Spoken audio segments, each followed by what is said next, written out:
Assalamualaikum warahmatullahi wabarakatuh. Sebelum kita mulai pelajaran, mari kita berdoa sesuai dengan agama kepercayaannya masing-masing. Silakan untuk Agung untuk memimpinnya. Duduk, siap gerak. Sebelum pelajaran dimulai, mari kita bersama-sama membaca doa berdoa dimulai.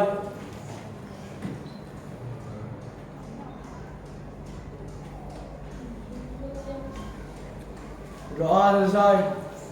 Baiklah, terima kasih. Pertama, semoga apa yang ilmu yang kita pelajari pada pagi hari ini bisa bermanfaat dan menyenangkan bagi kalian. Karena kalau sudah senang, maka biasanya kalian akan menikmati pelajaran ini. Sebelumnya ada yang tidak masuk di kelas ini? Ada berapa? Siapa orang yang tidak masuk? Alif Maulana. Alif Maulana, kenapa? Sakit ya. Suratnya yang sakit tolong dicek. Nanti kalau sudah 3 hari tidak masuk, tolong dijenguk ke rumahnya.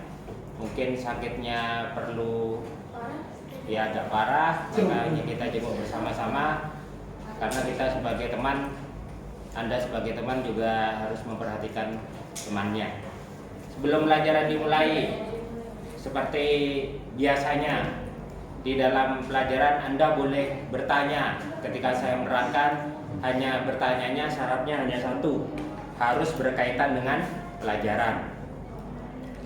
Yang akan kita bahas pada hari ini adalah pembagian SAU dalam koperasi. Kenapa koperasi ini dikhususkan daripada badan usaha yang lain? Karena di koperasi ini lebih mencerminkan kepada prinsip dasar negara kita, yaitu Pancasila.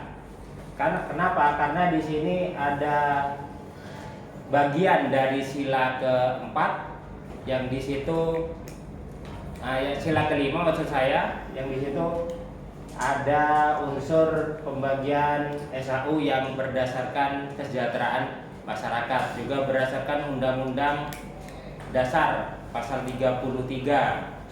Nah, di sana juga mencakup mencakup hukum-hukum atau undang-undang yang berbicara tentang koperasi. Itu dasarnya. Di PT bedanya, kalau di PT itu pembagian SAU dan suara anggotanya itu berdasarkan banyaknya modal yang dimasukkan kepada PT. Sedangkan di koperasi pembagian SAU-nya itu juga hampir sama dengan PT, tetapi bedanya di dalam koperasi anggotanya itu adalah punya suara masing-masing dalam menyampaikan pendapat. Misalnya apa? Dalam penentuan pembagian SAU berapa persennya yang sudah seperti terpampang pada soal ini. Sekarang kita masuk ke jawaban dari soal ini. Langsung kita yang diminta bagian SAU sesuai dengan kesepakatan. Kesepakatannya ada 1, 2, 3, 4, 5. Langkah pertama adalah kita membagi itu. Ini langkah pertama. Pembagian SAU. Yang pertama adalah untuk jasa modal. Jasa modal berapa persen? 25%. Dari berapa? Dari SAU 50 juta. 50 juta dikali 25%. Berapa jumlahnya? 50, 25, 12 juta 500 ya? Ya. Kemudian yang kedua dibagikan untuk jasa anggota. 35%. Juga 50 juta dikali 35%. Daripada salah ngitungnya, tolong hitungkan pakai kalkulator.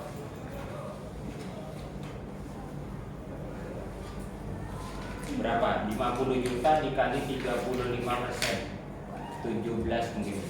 17.500. 17 juta 500. Kemudian untuk cadangan. Cadangan ini diperuntukkan untuk operasional koperasi pada tahun berikutnya.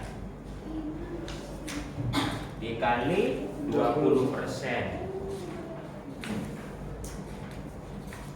10 juta ya. Iya. Kemudian yang keempat dibagi untuk pengurus.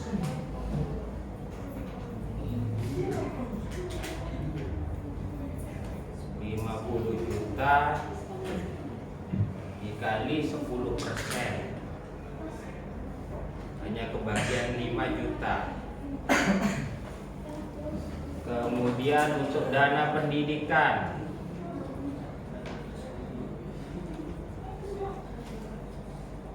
50 juta dikali 10%, juga 5 juta.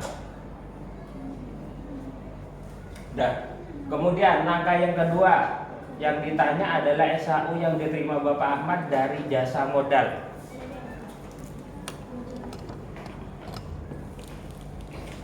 Rumus dari jasa modal, karena koperasi tersebut adalah koperasi yang bergerak di penjualan, maka rumusnya adalah pembelian Bapak Ahmad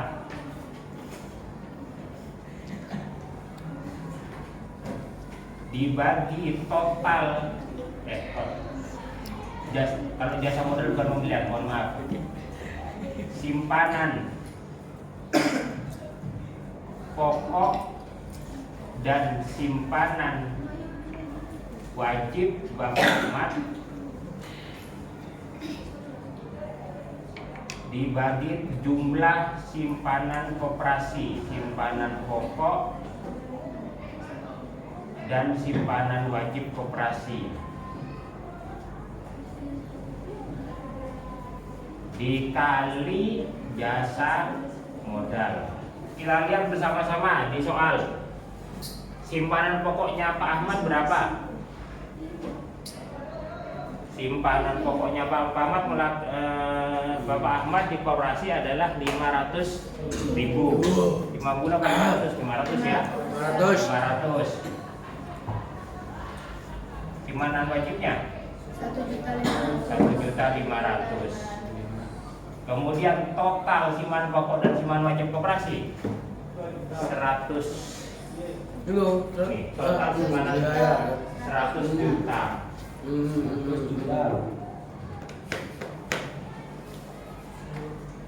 Dikali jasa modal. Jasa modalnya tadi kebagian 25% atau 12.500.000. Nah, ini caranya. Tolong dihitungkan pakai kalkulator. Sponsor endorse.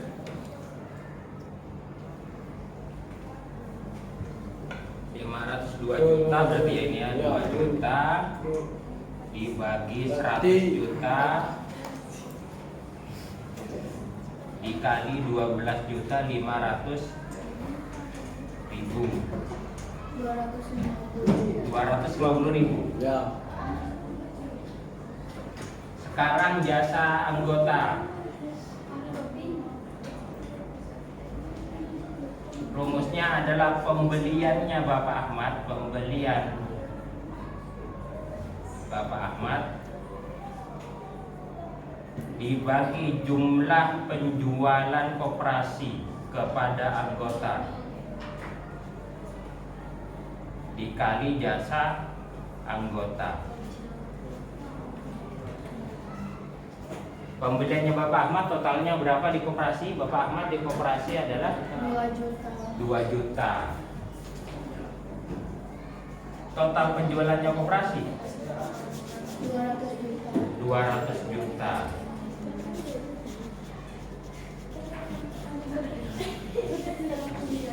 Dikali jasa anggotanya 17.500. Tolong dihitungkan pakai kalkulator. 175.000.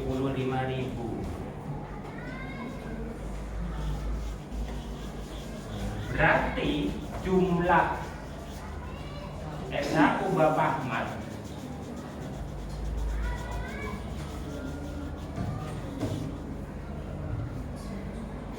jasa anggota ditambah jasa modal, dibolak-balik nggak apa-apa ini. Jasa anggotanya tadi 175.000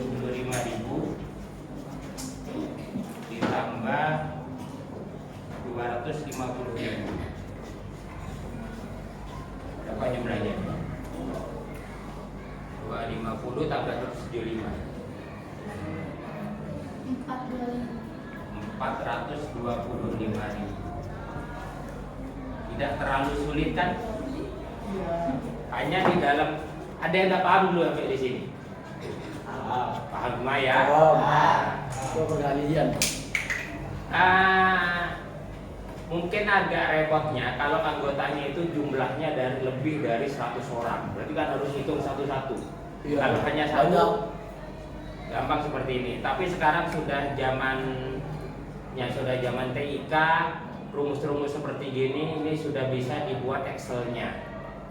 Jadi tinggal masukkan angka-angkanya saja, nanti biasanya langsung keluar bagiannya masing-masing anggotanya. Tapi kamu harus tahu dulu sebelum membuat suatu program, dasarnya manualnya itu harus sudah paham dulu.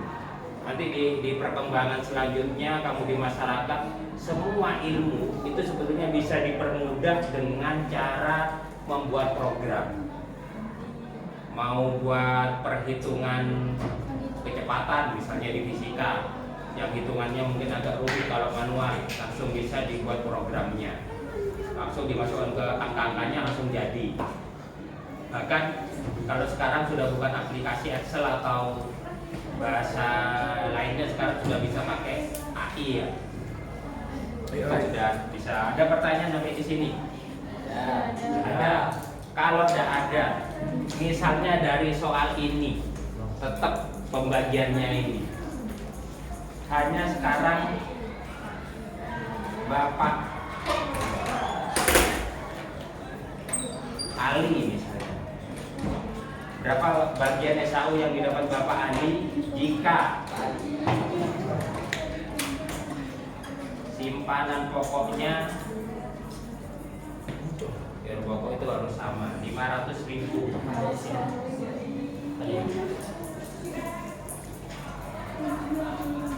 Simpanan wajibnya 5 juta. Pembelian di koperasi, pembeliannya dia sampai 30 juta. Dengan data seperti ini, dengan koperasi yang sama, berarti aturannya juga sama, berapa SHU yang diterima Bapak Ali? Yang bisa maju kan saya kasih reward. Silakan langsung dikerjakan di papan. Ketika di papan boleh bawa kalkulator.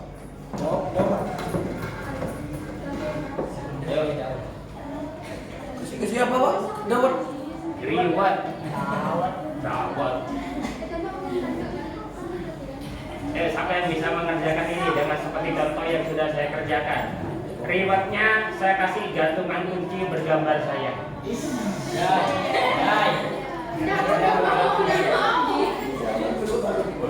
Iya benar. Rewardnya gantungan kunci bergambar saya. Gambarnya kasih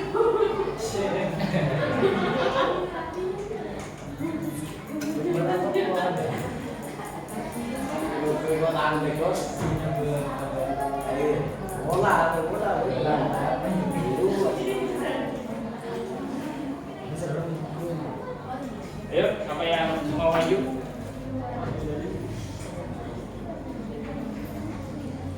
Silakan. Langsung di papan aja. Tidak usah dioret-oret Anda. Saya percaya kamu pintar. Seperti ini nanti di webnya. Seperti ini, tapi ada gambarnya. Ayo yang mau maju.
J ke mana lagi?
Sambil Jessica mengerjakan, saya akan tanya pada kalian, siapa Bapak Koperasi Indonesia?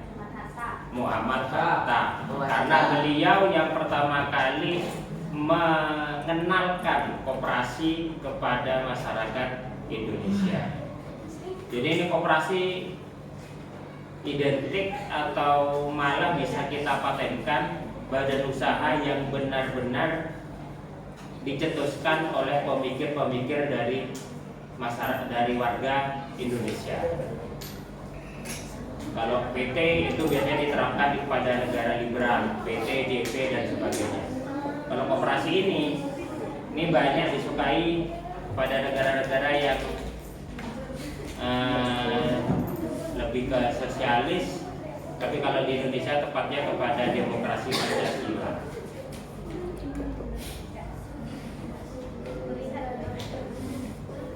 Saya harapkan dari ilmu koperasi ini bisa langsung Anda terapkan meskipun masih di sekolah.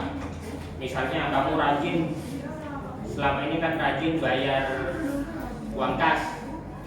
Kenapa kalau ada uang kasnya itu kita terapkan sekalian sebagai simpanan wajibnya koperasi.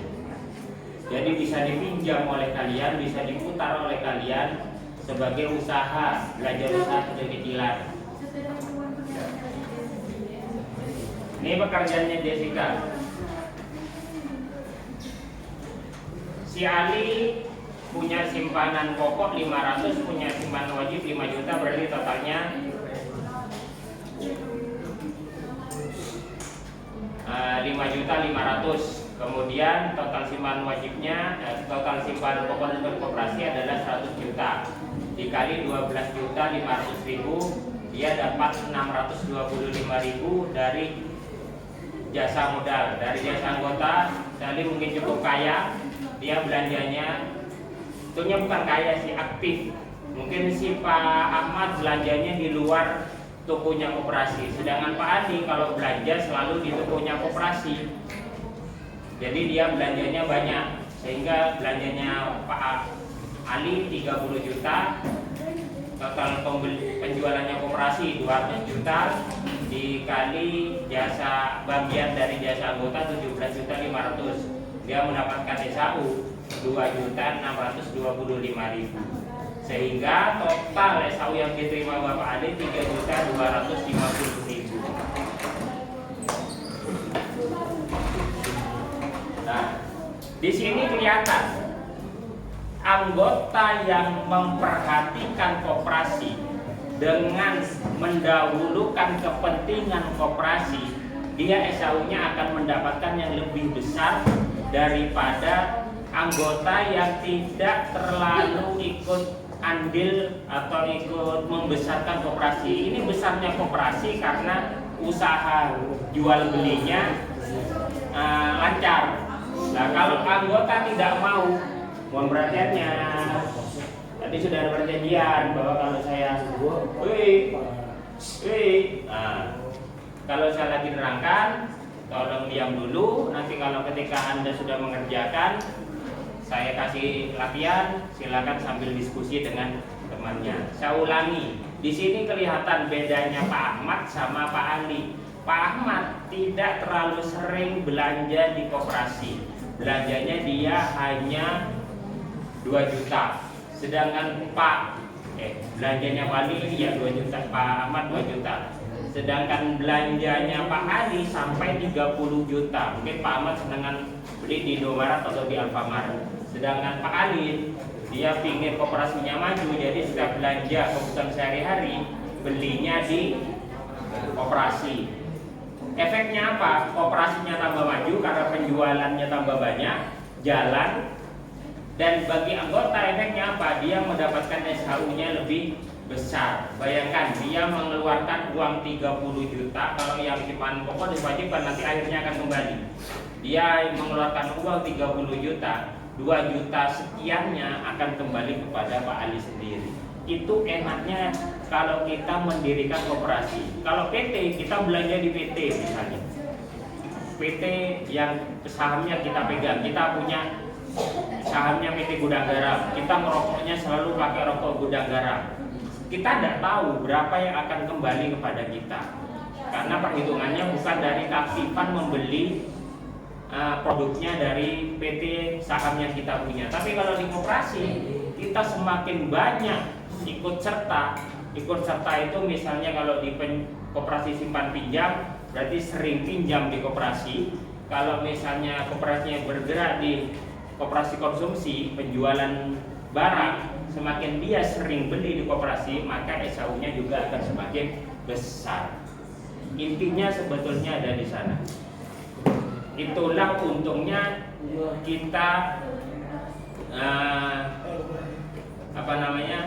badan usaha berbentuk koperasi daripada badan usaha yang lainnya, misalnya CV, PT, kepada apalagi firma dan sebagainya. Jadi bisa kembali lagi uangnya kepada kita secara langsung sebagai anggota. Ada pertanyaan sampai di sini? Kalau tidak ada, saya mungkin ada pertanyaan. Contoh koperasi yang kamu kenal yang ada di daerahmu. Mungkin kamu pernah dengar koperasi apa yang ada di sekitar daerahmu? Apa? Tidak apa-apa, salah. Salah tidak apa-apa. Namanya murid salah itu tidak apa-apa.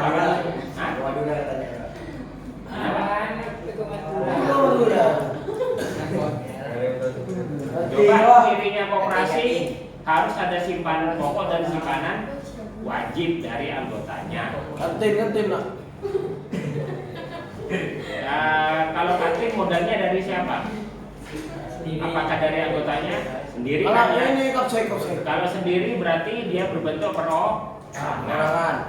Yang kopsek. Oh, yang kopsis. Kopsis. Ya, itu saya tepatnya itu sebetulnya bukan kopsis karena modalnya bukan dari siswa.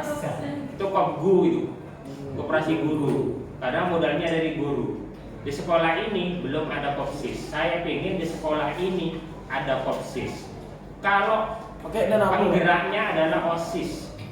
dari awal. Di OSIS ada seksi bagian ekonomi misalnya, ada? Ya ada ya. Wah, itu perlu dibuat itu, ada seksi bagian keimanan kan ada ya, bagian ke warga negaraan atau apa itu, yang ngurusi upacara itu bagian apa namanya? Ya pokoknya bagian gitulah, ada bagian keagamaan. Nah sebetulnya ada yang bagian ekonomi. Apa? Biar OSIS itu mandiri, punya dana yang bisa dipakai untuk kegiatan sehari-harinya. Salah satu contohnya adalah membuat kopsis. Sementara sebagai proyek bisa dari anggota OSIS terlebih dahulu, anggota OSIS sama SPK. Kalau itu sudah bisa berjalan, sudah lihai, baru kita sebarkan kepada seluruh anggota, seluruh warga atau seluruh siswa di SMA Negeri 1 Besuki. Bayangkan kalau satu anak misalnya tiap bulannya 10.000, simpanan pokoknya satu anak anggaplah 100.000, satu bahan pokok hanya dibayar satu kali. 100.000 siswa, anggap aja 500 anak lah di sekolah kita. 100.000 dikali 500 siswa, sudah ada 100.000, sudah ada 50 juta ya, modal awalnya. Berarti kayak arisan itu, arisan. Bedanya kalau arisan, uangnya tidak diperuntukkan untuk anggota. Kalau arisan kan dikumpulkan, nanti kalau ada yang ngena kan di lotre kan. Sama nabung gitu loh Pak. Itu kan nabung kan gitu kan. Kalau ini modalnya dibuat usaha, jadi uangnya tidak berkurang. Simpanan wajibnya misalnya tadi 10.000 satu bulan, dikali 500 sudah ada 5 juta, betul ya? Ya pokoknya modalnya sudah besar ya. Coba dihitungkan sekalian. Kalau 100.000 dikali 500 anak dapat berapa modalnya? Cuman pokoknya 100.000 dikali 500 siswa,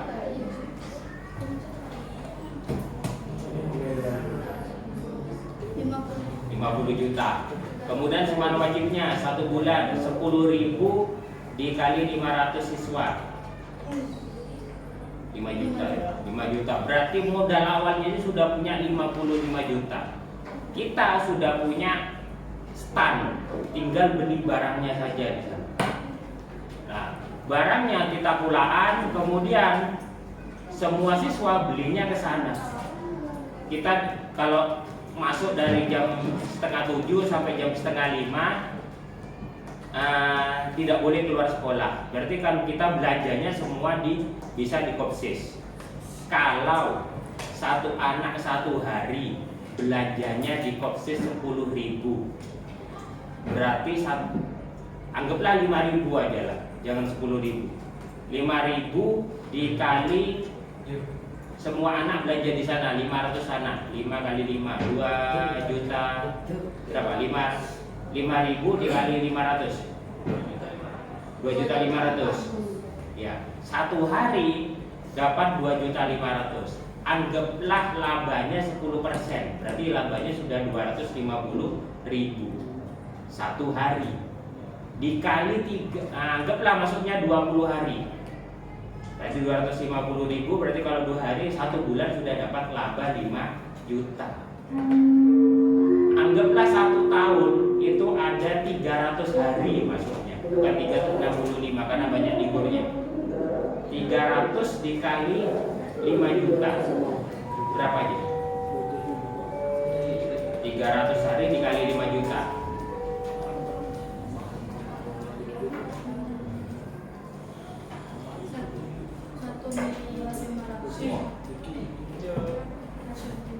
Kali 5 juta. Iya, 5 juta kali 300 1 miliar.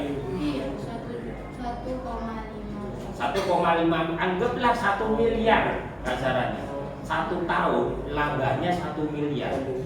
Bayangkan, anggaplah yang dipakai untuk jasa anggota 20%. 20%-nya 1 miliar 200 juta. Itu bagian belum dari jasa modal ini. baru dari jasa anggota. 200 juta dibagi, anggaplah rata, gini ngitung gampang-gampangan aja, dibagi 500 anak. 400.000, lumayan. Setiap bulan, setiap tahun kamu punya uang 400.000.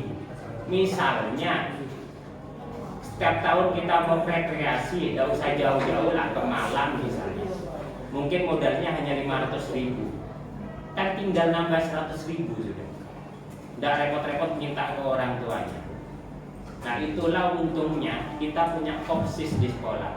Saya punya cita-cita di sekolah kita ada kopsis, dan saya yakin berjalan. Misalnya kamu jualan alat tulis, anggaplah jual kalender lah, kalender kan wajib kan, wajib beli kan. Misalnya yang itu memodali adalah kopsis, kemudian labanya masuk ke kopsis, berarti nanti labanya juga akan masuk ke kalian. Itu baru hitungan 1 tahun modalnya. Belum kalau nanti berjalan modalnya nambah besar, usahanya nambah besar juga. Bisa-bisa 1 bulan, kalau ini berjalan 5 tahun aja, 1 tahun kamu lulus dari sekolah bisa pegang uang 5 juta. Lumayan lah. Yang mau nikah bisa buat ngurus pernikahan, yang mau kuliah bisa buat ngurus uang masuk, uang pangkal masuk kuliah, ada pegangan. Yang mau berbisnis sudah punya modal. Jadi keluar dari SMA Negeri 1 Besuki, Anda sudah tidak bingung lagi mau ngapain. Itu cita-cita saya ingin punya kopsis di sekolah kita. Semoga terlaksana. Saya titip kepada MPK sama ke OSIS, mungkin bisa dijadikan agenda rapat ketika OSIS kumpul untuk punya kopsis di sekolah. Sebagai proyek, berarti anggotanya tidak usah banyak-banyak dulu, anggota OSIS sama anggota MPK. Nanti kalau sudah jalan, nanti akan berkembang menjadi semua siswa. Meskipun kamu tidak akan menikmati sebesar adik-adik kelasmu karena kamu pendiri, pahalamu akan dihitung sebagai pendiri dari koperasi. Jadi amal jariahmu. Jadi nanti adik-adik kelasmu akan menikmati apa yang dirintis oleh kalian. Nah itu pinginnya saya, ini masih ada waktu, kamu masih kelas 2 awal. Saya sanggup untuk membina pendirian kopsis di SMA Negeri 1 Besuki. Bukan kopgu. Kalau kopgu itu nanti memperkaya siapa? Guru. Tapi kalau kopsis akan mensejahterakan siapa? Siswa. Itu ya. Kiranya itu yang penting. Kalau hitung-hitungannya ini bisa dipelajari, tapi konsep-konsep dan visi dan tujuan dari guna dari kamu belajar ilmu ini bisa dikembangkan, bisa dipraktekkan dalam kehidupan sehari-hari. Mungkin cukup sekian. Semoga bermanfaat dan menyenangkan. Saya akhiri. Wassalamualaikum warahmatullahi wabarakatuh. Waalaikumsalam warahmatullahi wabarakatuh.